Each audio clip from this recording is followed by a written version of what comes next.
नमस्कार मित्रांनो, स्वागत आहे तुमचं आताच्या ब्रेकिंग न्यूजमध्ये. मित्रांनो, देशभरामध्ये घरांच्या मागणीमध्ये मोठ्या प्रमाणामध्ये वाढ होत आहे. ही मागणी आता केवळ कमी आणि मध्यम बजेटच्या घरांपुरतीच मर्यादित न राहता उच्च बजेटच्या घरांसाठी देखील वाढलेली आहे.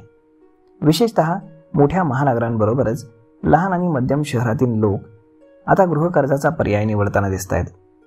घर खरेदी ही अनेकांसाठी एक मोठी आर्थिक गुंतवणूक असते आणि त्यामुळे गृहकर्ज घेण्यापूर्वी विविध बँकांचे व्याजदर, प्रक्रिया शुल्क आणि इतर अटी तपासणं अत्यंत गरजेचं ठरतं.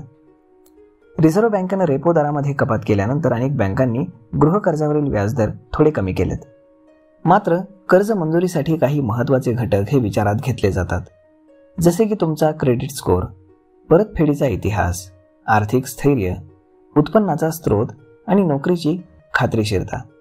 जर या गोष्टी सकारात्मक असतील तर बँक तुलनेनं कमी व्याजदरामध्ये आणि सोप्या अटींवरती तुम्हाला गृहकर्ज मंजूर करू शकतं. तर अन्यथा कर्ज मिळवण्यासाठी मोठी कठीणाई तुमच्या समोर येऊ शकते आणि तुम्हाला अधिक व्याजदर द्यावा लागतो. तर सध्या गृहकर्जासाठी विविध बँकांकडून कमी व्याजदर ऑफर केले जात आहेत. यामध्ये युनियन बँक ऑफ इंडिया आणि बँक ऑफ महाराष्ट्र हे 8.10% व्याजदरानं गृहकर्ज देत आहेत.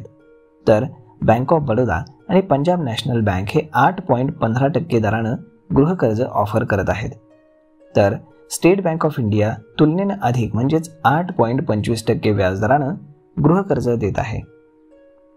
मात्र या व्याजदरांमध्ये तुमच्या क्रेडिट स्कोअर आणि आर्थिक परिस्थितीनुसार बदल होऊ शकतो. गृहकर्ज घेताना फक्त व्याजदर पाहून निर्णय घेणं चुकीचं ठरू शकतं, कारण त्यासोबत प्रक्रिया शुल्क आणि इतर अतिरिक्त खर्च देखील तुम्हाला विचारामध्ये घ्यावे लागतात. प्रत्येक बँकेचं प्रक्रिया शुल्क हे वेगळं असतं.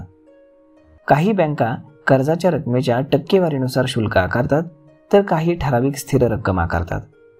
काही बँका ग्राहकांना आकर्षित करण्यासाठी प्रक्रिया शुल्क माफ करण्यासारख्या ऑफर्स देतात.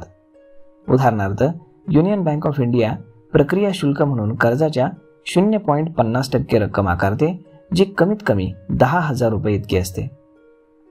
बँक ऑफ महाराष्ट्राचं प्रक्रिया शुल्क हे 7,500 रुपये ते 25,000 रुपये या दरम्यान असतं. तर बँक ऑफ बडोदाचं शुल्क हे 8,500 रुपये ते 25,000 रुपये इतकं असतं. पंजाब नॅशनल बँक सध्या मर्यादित कालावधीसाठी प्रक्रिया शुल्क माफ करत आहे. तर स्टेट बँक ऑफ इंडिया कर्जाच्या 0.35% शुल्क आकारते, ज्याची कमाल मर्यादा ही 10,000 रुपये आहे. त्यामुळे गृहकर्ज घेण्यापूर्वी बँकेच्या व्याजदरांसोबतच प्रक्रिया शुल्क आणि इतर अटी तपासणं अत्यंत आवश्यक ठरतं. गृहकर्ज घेण्यासाठी काही महत्त्वाची कागदपत्र आवश्यक असतात. त्यामध्ये ओळख पुरावा म्हणून आधार कार्ड, पॅन कार्ड, पासपोर्ट किंवा मतदार ओळखपत्र चालू शकतं. पत्ता आणि पुराव्यासाठी वीज बिल, पाणी बिल, रेशन कार्ड किंवा टेलिफोन बिल हे ग्राह्य धरलं जाईल. उत्पन्नाचा पुरावा देखील आवश्यक राहील. नोकरी करणाऱ्या व्यक्तीसाठी सॅलरी स्लिप, फॉर्म 16 आणि बँक स्टेटमेंट याची आवश्यकता राहील. तर स्वतंत्र व्यवसाय करणाऱ्यांसाठी आयकर रिटर्न्स, व्यापार परवाना आणि बँक स्टेटमेंट आवश्यक असेल. तसेच क्रेडिट स्कोअर आणि आर्थिक स्थिती दर्शवणारा अहवाल, खरेदी करार आणि मालमत्तेची इतर कागदपत्र तुम्हाला बँकेकडे सादर करावी लागतील. गृहकर्ज घेण्यापूर्वी काही महत्त्वाच्या गोष्टींची काळजी घेणं फार गरजेचं आहे. सर्वप्रथम विविध बँकांचे व्याजदर, प्रक्रिया शुल्क, कर्ज परतफेडीच्या अटी आणि इतर शुल्क यांची तुलना करणं हे आवश्यक आहे. तसेच चांगला क्रेडिट स्कोअर राखून ठेवण्यासाठी नियमित कर्जाची परतफेड करणं आणि कोणतेही पूर्वीचे कर्ज थकीत ठेवू नये. जास्त डाऊन पेमेंट केल्यास कर्जाचे व्याजदर कमी होण्याची जास्त शक्यता असते आणि परतफेडीचा बोजा कमी होतो. कर्ज घेण्यापूर्वी EMI गणना करून ती आपल्याला मासिक उत्पन्नामध्ये बसते का हे तपासून पाहणं यामध्ये आवश्यक ठरतं. याशिवाय प्रक्रिया शुल्क, स्टॅम्प ड्युटी, विमा प्रीमियम आणि इतर अतिरिक्त खर्च किती येईल हे देखील तपासणं गरजेचं आहे. गृहकर्ज घेण्यापूर्वी सर्व बँकांचे व्याजदर, प्रक्रिया शुल्क आणि अटी यांची योग्य तुलना करून निर्णय घेणं महत्त्वाचं आहे. सध्या युनियन बँक ऑफ इंडिया आणि बँक ऑफ महाराष्ट्र यांनी सर्वात कमी म्हणजेच 8.10% व्याजदर दिलेला आहे.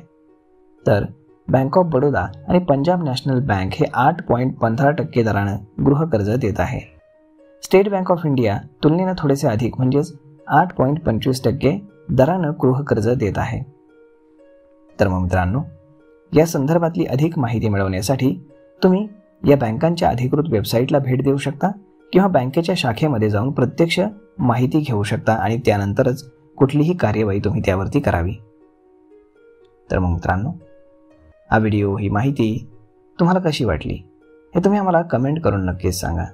आणि जर आवडली असेल तर आपल्या जवळच्या मित्रमंडळींसोबत देखील हा व्हिडिओ तुम्ही शेअर करायला विसरू नका. धन्यवाद.